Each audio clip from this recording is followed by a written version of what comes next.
Hello guys, ayan. Tapos na yung aking day 2 ng Dutch lesson.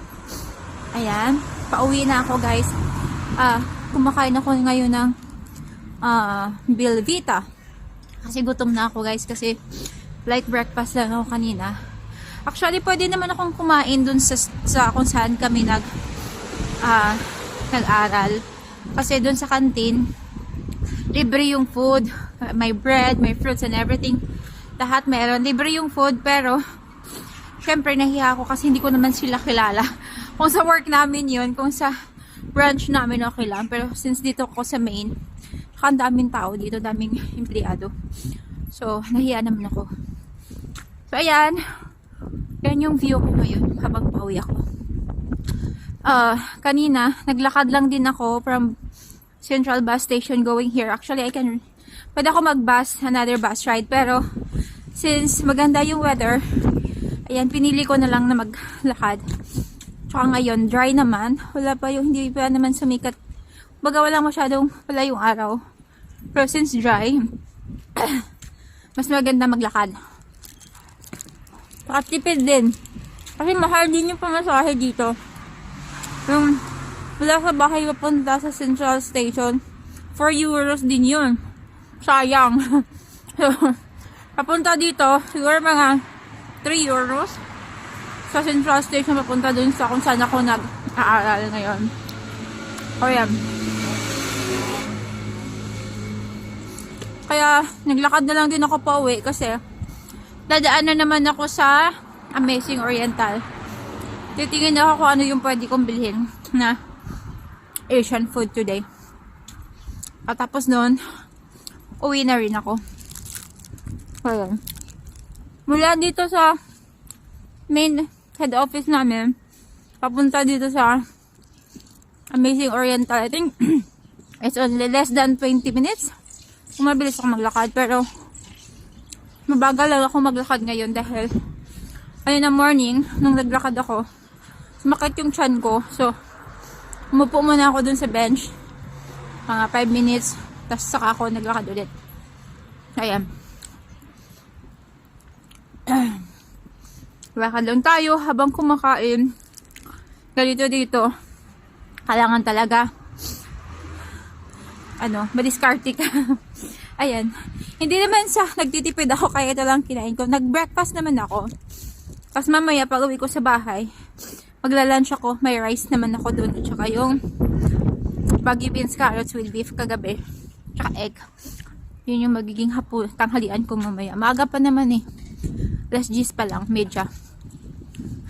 So ayan. Malapit na yung carnival dito guys sa Netherlands. So marami nang naghahanda para sa carnival.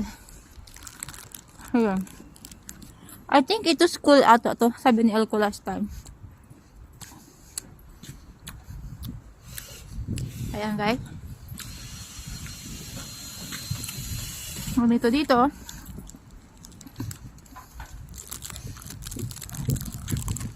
Ayan. May baon din akong water. At saka kanina, habang nasa klase ako, actually, pinaalam ko naman dun sa sa teacher or sa docent or teacher na last time na may tatawag yung doctor ko dahil may appointment ako today. Tapos, tinanong ko kasi yung teacher kung okay lang ba. Tapos sabi niya, okay lang, sagutin mo lang kasi usually hindi naman niya magtatagal. So, kanina, tumawag yung doctor ko. Tinagot ko na yung phone. So, yan guys. Kailangan na namang magtaas ng 12.5 milligrams yung aking maintenance sa thyroid. Everything is normal naman daw, pero kailangan lang daw taasan. Kasi nga, kailangan daw ni baby. Ewan ko ganun. So, ayan. So, mamaya pag uwi ko, dadaan ako sa apotek para kunin yung aking gamot. Tapos nun, sabay uwi na rin. So, I think mag-i-start ako tomorrow dun sa bagong dosage. So, instead na 150 per day, so magiging 162 per day na yung iinumin kong gamot.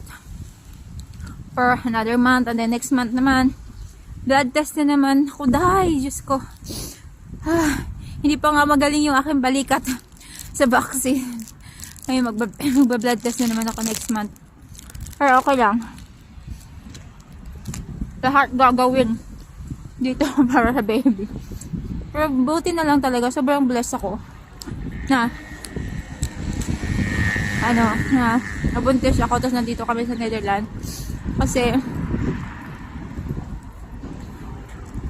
di ba kailangan kong maintenance and monitoring sa aking blood.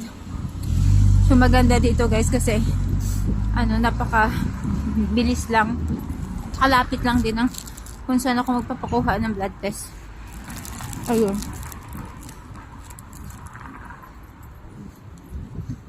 Ito yung mga bahay dito guys. Pare-pareho sila lahat. Ayan.